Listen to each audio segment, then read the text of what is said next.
Hello and welcome to Who We'd, an unofficial Doctor Who watch along podcast. I am one of your hosts, Cameron. I am here with my co-host Ben. How are you doing today, Ben? I'm doing pretty good. Still just really addicted to the 100 line. I'm like approaching, I think, 50 hours. Mm. No, I'm at 54 and I feels like I'm just scratching the surface. I'm still just as invested and intrigued and I'll play one more hour. Okay, before I go to bed. One more hour. I just one more day. You said this is by the guys who made Danganronpa, right? Yeah, it's 2 guys, the creator of Danganronpa and the creator of Zero Escape. Does this have a character that's as good as Mama Kuma? Maybe? I don't know. Mama It Kuma has a sick design and a sick name. the mascot for this one is Sea. This guy. Ooh. Kind of cool. Not as good as Mama Kuma though. What's his name? Sea. Sire. Yeah, not as good. Mama Kuma is a great name. And there's also this one, Nigo, as his, lackey. That is adorable. They're very interesting characters. It's mostly the main, 16 humans that are most interesting. But anyways, this is not a video game podcast. This is a Doctor Who podcast.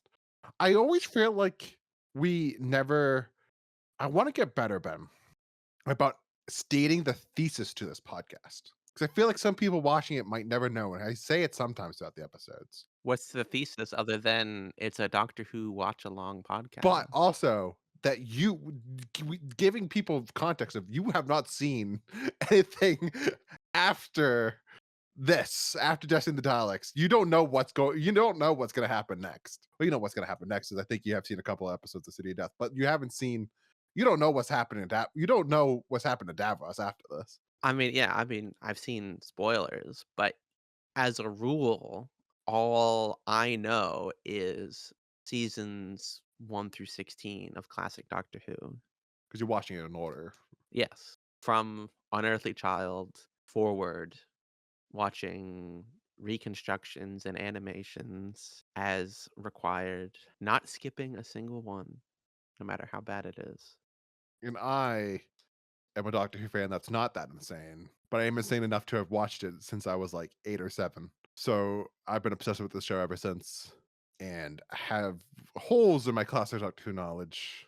So to say, you know what, I'll join Ben on the journey after he got out of the 60s because the 60s, I can't do I can't do the reconstructions. I tried in the past. I can't do it, Ben. If you took away the reconstructions, would you watch anything else? See, I've seen majority of Troughton that we have. The only Troutons I need to watch still is a couple of the animated ones. I still haven't seen the reconstruction of the faceless ones, and I still haven't seen the animations of what's the name? Underwater Menace? Underwater Menace. And there's another one where I'm having a blank, Abominable Snowman, and then Fairy from the Deep. I still haven't seen those. I have a good couple I need to see. I've seen a majority of Troughton that we actually have. Hot Knows, I'm a little bit less just because I don't really You've seen, like, the big ones, the big ones, except for of course Master Plan. Dalek Invasion of Earth and, Master Plan is all reconstruction, so I'm assuming you hadn't. But like I would say that's one of the big Hot Know ones still. Hopefully one day we get that animated. It's to me so much money. I don't know. It's frustrating because, in my opinion, I feel like they should just animate them all, doesn't matter, just so they have the complete library. Yeah. But unfortunately, we live in a capitalist society, and they're doing the ones that they can do cheaply and that they think they will get enough Blu-ray and DVD sales of to make it worth their time. Yeah. Like, there's not gonna be people lining up for the Space Pirates animation. I still think that we still have hope that that's gonna be we're gonna see the tweet one day of they found 60s Doctor Who and everyone's gonna go wild. They're gonna go, ah, it's gonna be we found the space pirates. People are gonna go, oh, okay, we don't care. Like I think we have one of the like, part 5 or yeah, something? but we're still like that's like the thing is like that's like the second last story of black and white 60s Doctor Who. So like that's the one that we have most likely chance of finding. it's kind of ridiculous that we don't have it. That kind of shows cases how bad it is because nobody cared about it. And I think that's the only episode that's really big that season that we don't like. Whale in Space, we don't have a lot of. That's season 5, though. Oh, that's still season 5. So yeah, it's season 6. That it's only like 2 episodes of the invasion. I mean, if it's, animation, we can kind of, we have it as much as we're gonna. Like, they could release a collection with that, and I would be happy fine with that.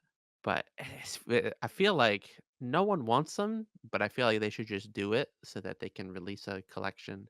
Like Wheel in Space, Space Pirates, those are the only things we need for 5 and 6. And in season 4, we just need Highlanders and we just need the Smugglers. Yeah. But anyways, today we're doing Destiny of the Daleks. Indeed. We're here. It's season 17. Romana II. Lalla Ward is here. Douglas Adams is now the script editor. Goodbye, Anthony Stewart. Sweet, whatever the hell his name is. I already forget. Anthony Reed is his name. But goodbye him. We're now onto Douglas Adams. Indeed. And then again, what is your history with Douglas Adams, Ben? I would consider myself a fan. I've read all 5 books of the trilogy of Hitchhiker's Guide to the Galaxy. Quite enjoyed. I was like 14. I started reading Dirk Gently, couldn't get into it. I think I would probably like it now. Played a little bit of the Titanic. What I forget what it is. Starship Titanic. I played a little bit of Starship Titanic. But yeah, I would consider myself a fan.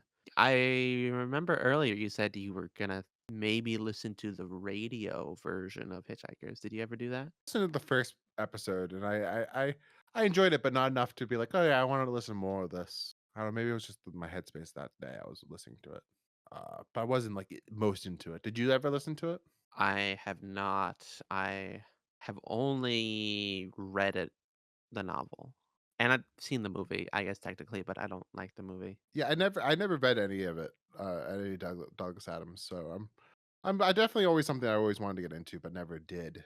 So this episode, Destiny of the Daleks, written by Terry Nation, but of course this is one of the famous ones where Terry Nation did not write it really, and it was really heavily scripted from Douglas Adams because Terry Nation just wrote the same script again, like he does very frequently.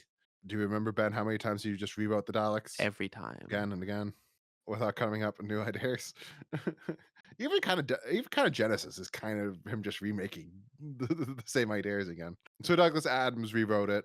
You kind of can tell that he just added a lot of jokes to the story because it's a very jokey story, which we'll get more into, of course. Mhm. Directed by Ken Greaves or Ken Grieve. I'm sorry, this is his only Doctor Who story.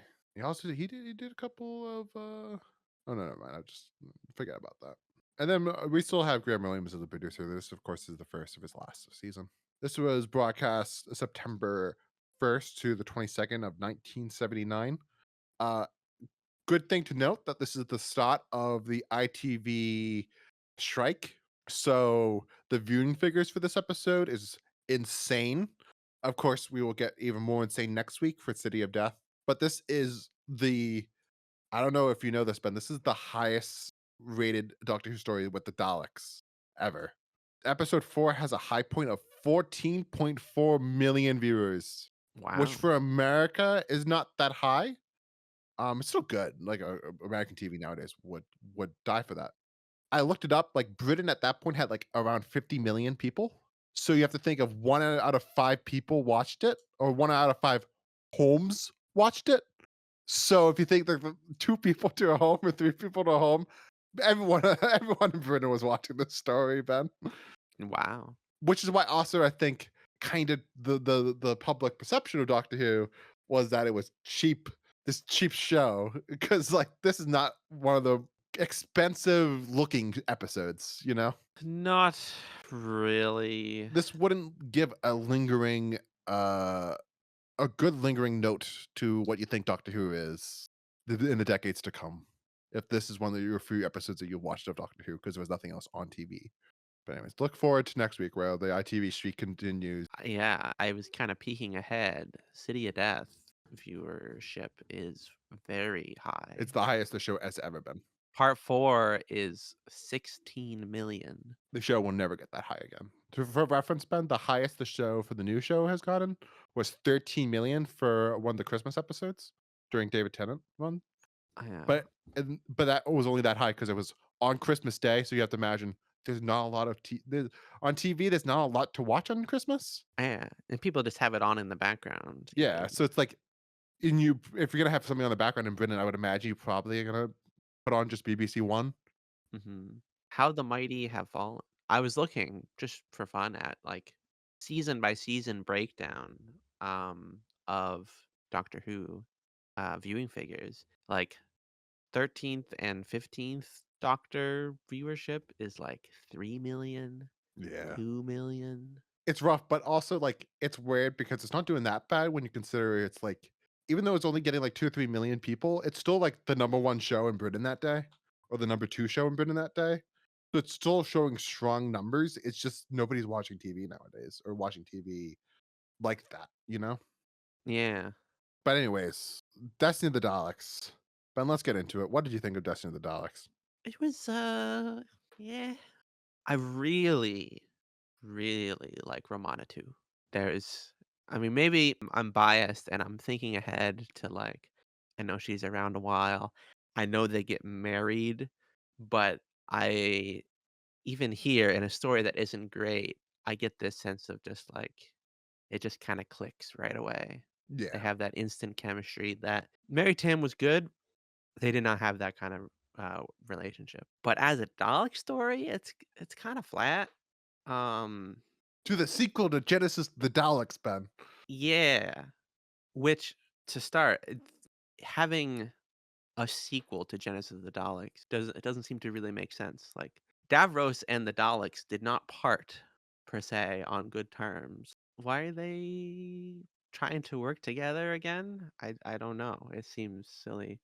And having the Movellans as the hundreds and hundreds of years arch enemy of the Daleks, these guys with mops on their heads. I don't know. It was hard to take things seriously. And the actor who plays Davros here, he is not Michael Wisher. My thoughts on it before we get too much into detail. So to give you background, I've already watched this. I watched this as a kid just because it's like you're a kid, you can only buy a couple of Doctor Who DVDs a year, like 3 or 4. You're gonna pick the Tom Baker Dalek DVD that's with Davros. Like, of course, that's gonna be one that you're gonna pick up. And you're like, oh my god, it's the sequel to Genesis of the Daleks. Like, this is gonna be great. And you watch and you go, oh no, this is not Genesis of the Daleks. This is not as good as that. It's lacking everything that that has. And while rewatching it, this is my first time rewatching it in years. I think that it has some strong elements to it. Like you said, Romana 2 is a strong element.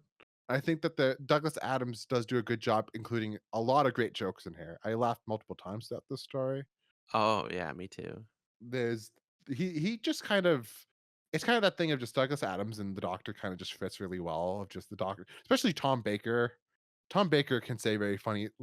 He can make things very funny. So when you have a writer like Douglas Adams that is just easily funny, it's just a great combination in a story like this. I'm kind of curious to see uh, further stories this season is is the way that Douglas Adams scripts edits. It's not really, oh, I have to restructure this. I need to improve the pacing. I need to make it more impactful. Instead, it's like, I need to add jokes to the story. Because that's what it seems like he did. Instead of being like, all right, let's make Davros more of an interesting character this story. Or, all right, why are the Morellans and the Daleks fighting? Let's go more into that. Instead, it's like, let's give the Doctor a lot of funny moments. Mhm. Which, if he didn't do that, this would be a miserable story. Oh, yeah. Because as not interesting as the Terry Nation plot is, it is a very funny. And, like, again, it's very Terry Nation. You can tell that he's telling that same story again.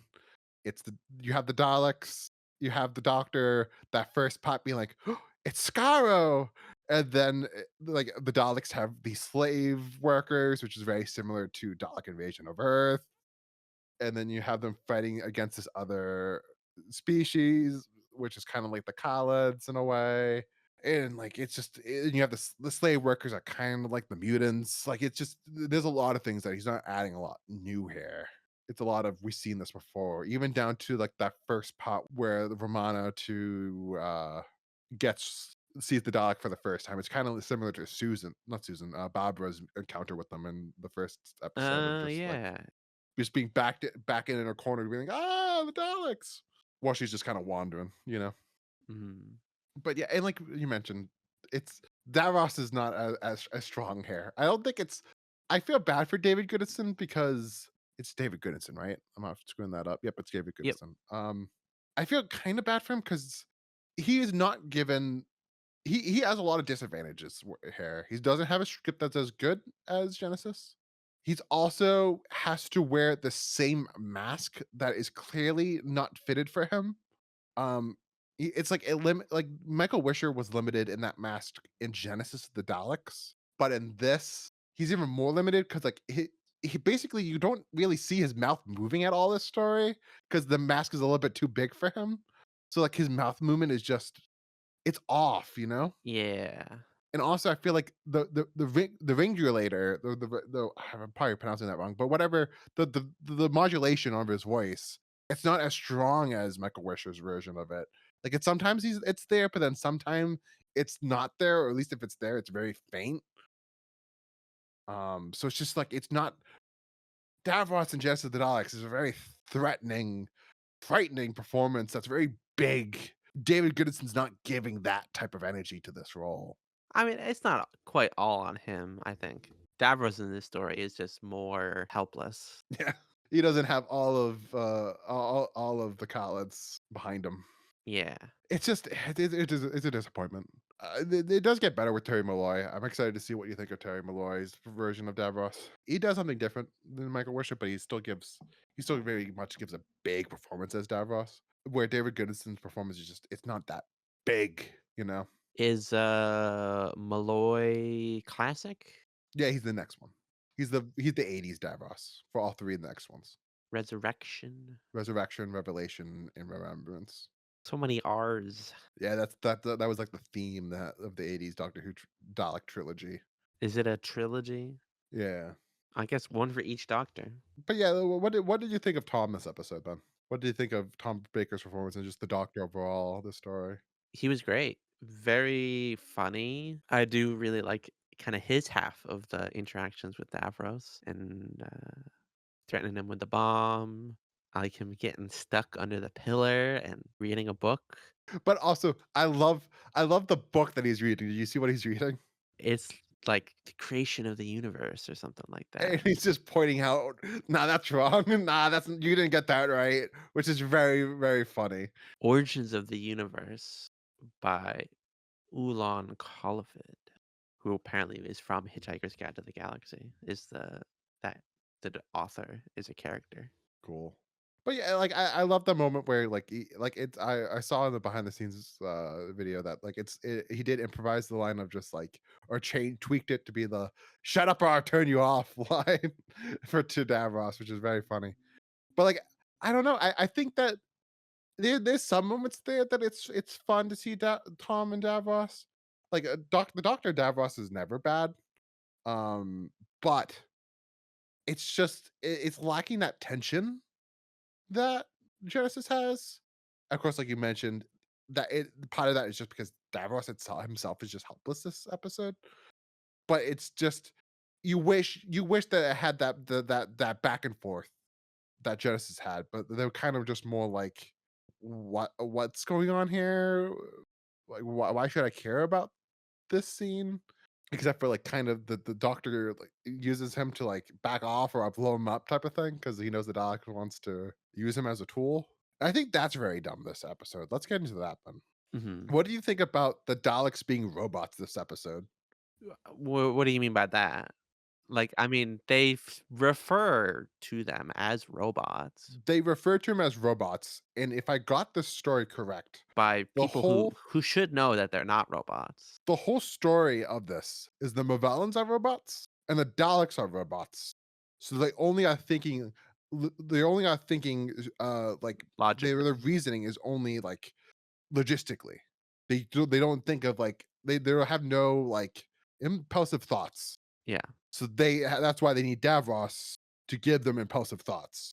Did I get this wrong? I think that's pretty much it. Or that's essentially it. There's a supercomputer on both sides that they want Davros and or the Doctor to reprogram to be even better. Yeah. But I don't know why they keep referring to them as robots, especially when the Doctor finds like a little mutant jelly Yeah. Dalek. It's gonna like you know these aren't robots. So why you keep on referring to robots? And the whole plot of it is them being like because they are robots, they can't like have impulsive thoughts about war. It's like Yeah, they're both waiting for the perfectly most logical time to strike. but it's that's not the Daleks because the Daleks don't think logistically. They think about like they just think of the gut. They think of their emotion based. They just like we hate you, so you must be exterminated. Yeah, they are balls of anger and hate. They don't care about like, oh, but think about the reasons of why we should and shouldn't do this. It's no, we need to do it because fuck them. That's the Daleks, right? I would say so. I mean, they're definitely tactical geniuses among the Daleks, but But majority of the time, the Daleks are more trigger happy than they are like, let's think, guys. Let's hold on. Let's think about this. yeah. Yeah, it's at least a little bit of a mischaracterization for the Daleks from a writer who should know. Unless this was a conscious decision that he was trying to pivot their characterization for his own purposes. And like at the end of the His story, next Dalek annual or something. yeah, at the end of the story, they just become the suicide bombers, Daleks. What's the deal with that, Ben? Davros is the most important. That we got to do whatever Davros says. So we gotta blow ourselves up. I guess there's That's the best idea that we're able to nothing come else that up with. they can Of like, do. no, let's not do anything else except for we're gonna put bombs on these guys, and they're just gonna go towards the enemy, and they're gonna blow up. I guess. That's it's one of the reasons why this story just doesn't work. Is just like the Daleks. It's similar to Death to Daleks, where the Daleks just aren't frightening. There's no like they had it in Genesis, and like you were scared when you saw a Dalek and what they could do. But here you see a Dalek and you're going, I don't care. They're pretty easily defeated, it seems, and like there's no reasons for me to be like they could kill people or like there's a menace behind them. They're kind Mhm. of just there, I don't think they're quite as bad as Death to the Daleks. but they don't do anything this episode, Ben. Yeah. It's not good. It's not that bad though. But like you did mention, Romana II is very good. This story. I Yes. wish we got more of her and Tom together this serial. When they are together, I think that's Yeah, the highlight for both of the characters. because of course at a point, like I said, the doctor gets stuck under that rock, not rock. It's like what do you call it? Like a pillar. Rubble. Yeah, a Yeah, pillar. rubble. So like sure she has to leave, and then of course then she gets kidnapped by the Daleks. And it's a shame because that first scene is probably one of the strongest scenes in the whole episode of her changing the Yeah, bodies. her regeneration, kind of a strange regeneration from what we know so far. But it kind of makes sense though when you think about like it's just Douglas Adams trying to write a scene that he thinks is funny and fun instead of being like we have to think about the lore of this scene. But is she actually like Romana 6 then? Is she back there killing herself and getting a new body? So the Time Lords, right? They have like a good like hour just to be like, okay, I can change my parents however I like it. So oh, okay. So there's a in lore-wise, there's a grace period where they can tweak things. How did Romana 1 die? Who knows? She like you said, she killed herself. Did she just kill herself because she thought that Astra was hot? Like she was like, I want to be her. But like it's a very cute scene when she comes out and she's dressed up as Tom Baker, the fourth Doctor. Oh, yeah. And her outfit in this is incredible. I think the costume designer does a great job. Yeah, it is still very similar to Tom's outfit, but pink. Yeah. It would be a good couples cosplay. Oh, yes. 'Cause yeah, it's a great, like I feel like like, she has enough of her own sense of style in this, But, like, again, like you said, it harks back to Tom Baker's outfit in this, where they look great together. I think it's sad that this is, I think, the only time that she wears that outfit, because of course, next week, she dresses up in the French outfit. She there in France. God, I'm excited for City of Death. Hopefully, it'll be better than this story.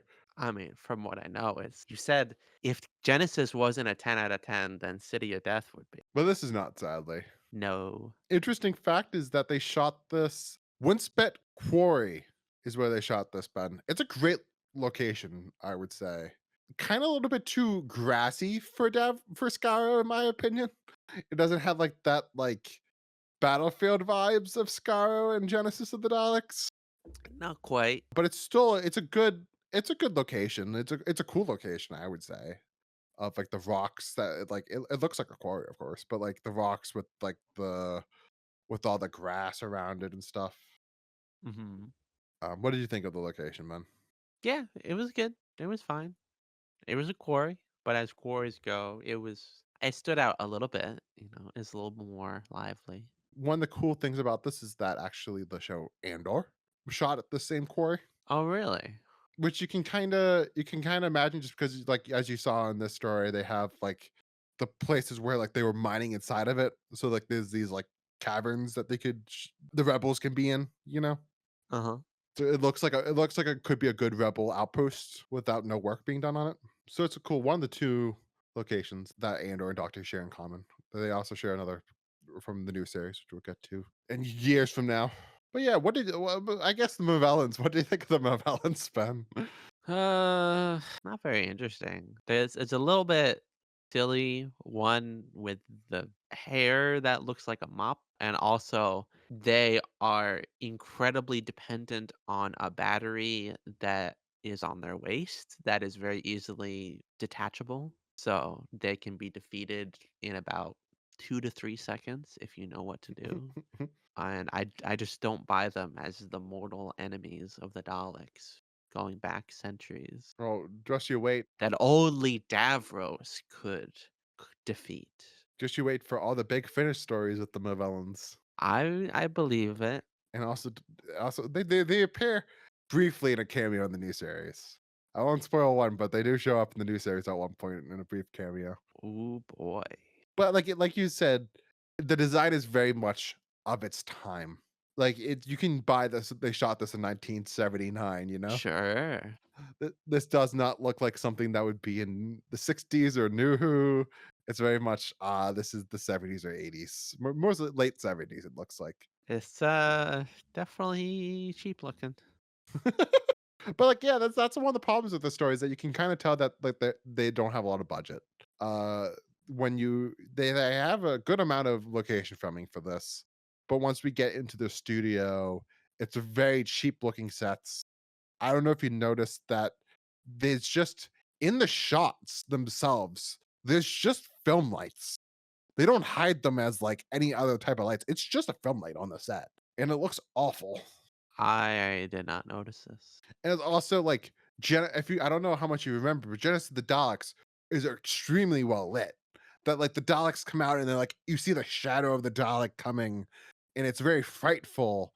While this story, it's all brightly lit. And there's no atmosphere to like when we actually get to like the chambers of the Daleks. It's just nothing. Yeah. It definitely could have been lit and directed a little better. Which even like that scene when like we see Davros in the cobwebs. It's an okay looking scene, but like you could imagine if a really good director and a really good lighting director and cinematographer, I think you would just be cameraman at this point, were to do that scene, that could have been really cool. You know what I'm saying? Absolutely. You could have really found it kind of frightening, but in this, it's kind of just, oh, it's Davros, and like he's waking up. But it's kind of dumb the way that he's just like, okay, yeah, he's still alive. He was just hibernating for thousands of years. That great death in Genesis of the Daleks, yeah, that didn't happen. He was fine. And it's not like, oh, the Daleks brought him back from the dead. It's like, no, he's fine. And now he's on ice. Which I guess like, okay, it's good that like they at least gave him some a little bit of a okay, we know when we bring him back, it's gonna be easier to bring him back. That we don't have to have a dumb reason to bring him back. It's just like okay, He can escape and wreak havoc. he's on trial, which of course we get in Big Finish. Any side characters? What do you think of is it Tyson? Is that the guy that like the prisoner that we see first? Yeah, the guy who's, like, covered in dust. Did you know that that guy's actually deaf, Ben?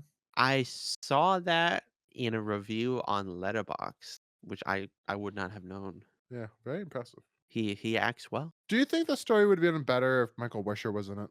It woulda helped. Thinking of what does this story need to change? Someone other than Terry Nation, perhaps.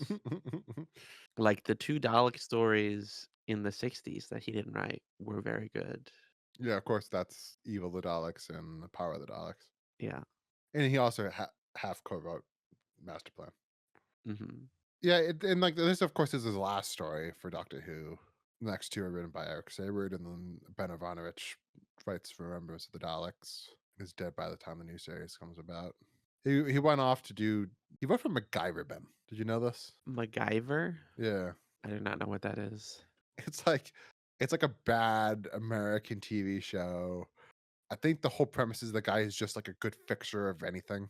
The Wikipedia says a MacGyver, a secret agent armed with remarkable scientific resourcefulness to resolve any problem out in the field using his any material at hand. So just like what you imagine bad TV, American TV in like the 70s and 80s I is. guess it's good enough to have that become a verb, because you can MacGyver things. I'm shocked you never heard of MacGyver before, man. I had no idea that it was a TV show.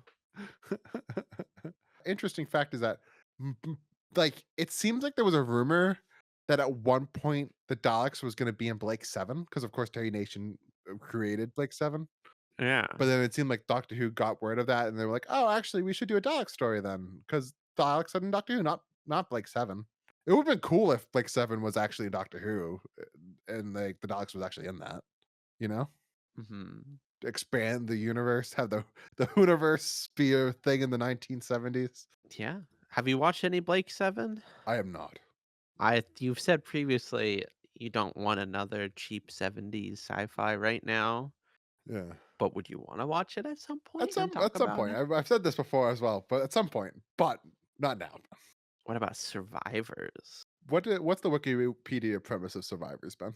It concerns the plight of a group of people who have survived an apocalyptic plague pandemic. That's it? Isn't part of Invasion of Earth that there was a plague? Or am I getting things confused? I don't think so. And yes, Ben, there is Big Finish of Survivors. I That's mostly how I know about it, looking at the sidebar of, Big Finish, like, "Oh, what else do they got?" Terry Nation's Survivors, Terry Nation's Blake 7, and Thunderbirds. Are you a big Thunderbirds fan? No. And Stingray But and anyways, Ben, Terrahawks, Ben, instead of going through all of Big Finish catalog, Captain let's Scarlet and the you Mysterons. haven't seen Dark Shadows yet, Ben? I mean, I can't listen to the Dark Shadows, though. I need to watch the whole soap opera for Dark Shadows. And then watch the Johnny Depp movie. Exactly.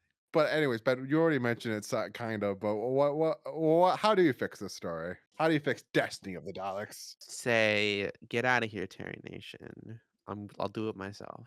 Like, if this was just Douglas Adams, that would be interesting. But do you think Douglas Adams could do the Daleks? I think he would make it funny. Yeah. But I trust him. I believe he could have funny Daleks better than Death to the Daleks. If you go all in, whole asset, he could do it. If anybody could make the Daleks funny, he could do it. Yeah. Get the Movellans out of here. But like, I think they could stay. Just make them a little bit more interesting. Give us a reason to care about the Movellans. And also, don't make them robots. Make them people. Yeah, it's kind of a silly twist to throw in there, like, oh, these robotic people are actually robots. Because imagine like the twist is like, no, actually they're fascists too, and they want everyone they want to kill the Daleks because they don't want to be also the only people like them around. Like some twist like that could maybe even be better than just robots. Are they evil? No, they're not evil. I mean, are fighting the Daleks, Yeah. but I don't know. It's kind of the other enemy faction, but they don't necessarily seem abhorrently evil, other than I suppose kidnapping and threatening Romana and the Doctor. But I'm just saying you could add that to it. The Daleks, that the Movellans are not what they seem. They're a little bit more screwed up. And like again, if a lot of stuff could be fixed if you just screw the whole Davros just was able his system that kept him alive all these years was able to make him not die in Genesis of the Daleks. Break it so the Daleks brought back Davros. They used their science to bring him back. And then like have it be like, no, they want him as the commander again to give him a little bit more of a power this serial. So it's like, no, the Davros rules over the Daleks. And then maybe it then also creates some conflict with the Daleks themselves. And maybe some of the Daleks are pro Davros being the ruler, and some are like, no, but he's not a Dalek, so like he can't rule over us. That could be interesting to watch. Of course, that's going to be spoilers, Ben. What a lot of the '80s Doctor Who is going to be, but if we establish that here, it would be also interesting. What if it was like they went all in on the Movellans are the antagonists in this story, and the Doctor and Davros have to work together to defeat a greater evil? Like I don't think you can never do a villain that's worse than the Daleks. What's worse than the Daleks except for like I don't know, like like I suppose that's true. there's some Daleks that want to like there's a one Dalek story. I'm not gonna spoil what Dalek story because that's a big spoiler, but like there's a Dalek story where the Daleks want to blow up all of his existence. Like it's like I don't know how you make a villain that's worse than that.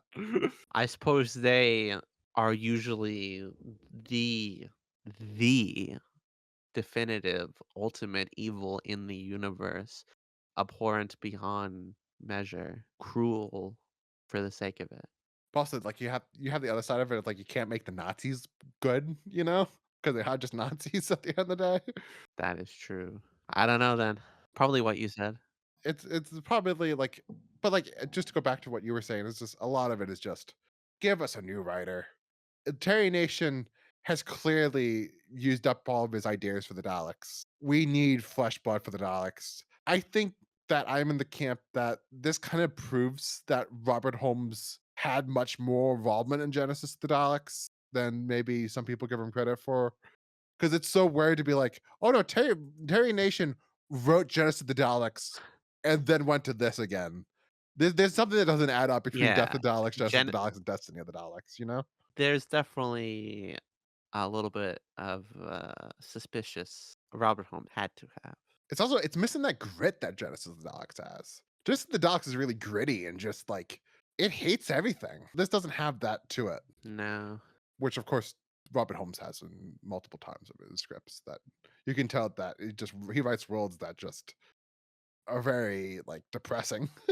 Look forward to Case of Aaron Androzani, Ben. I continue to. But yeah, Speaking of the world, I did notice the kind of background noise of Scaro is similar or the same as it has been before. I thought that hmm, was interesting. I don't remember what it has in previously, but I can vividly imagine the background noises of 60s the Daleks, and it's like, you know what I'm talking about? That yeah, like bloops and wind and sounds like Scaro. it's very funny though that Skyro, it's either a gray battlefield or it's a colorful jungle. One of the two. Indeed.